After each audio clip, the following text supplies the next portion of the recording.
అప్పట్లా కొన్ని బీర్ సీసాలల్లా బొద్దింక పురుగు వచ్చిందని వార్త చూసినాం. అట్లనే బల్లు వచ్చిందని కూడా విన్నాం. అసలు నిండు సీసాలకు గవ్వెట్ల పోయినాయని పరిశాన్ అయినాం కదా.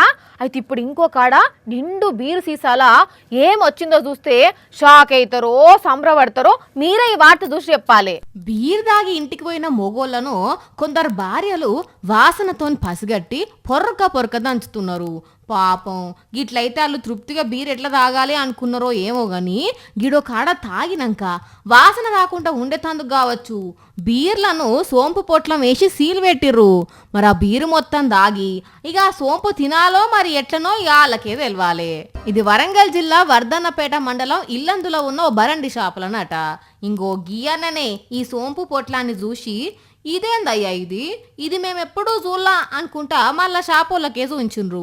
మరి ఇప్పుడు దీన్ని తాగుడో పారవోషుడో అమ్మినోళ్ళే చెప్పాలి.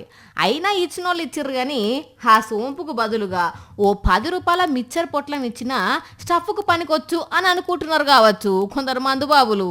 అయినా సీల్ పెట్టిన దాంట్లకు గిట్లా పురుగులు సోంపు పొట్లాలు పోతున్నాయంటే ఇక వీడి తయారీ దగ్గర ఎట్లుంటున్నదో ఒక్కసారి ఆలోచన చేయండి రన్నలు.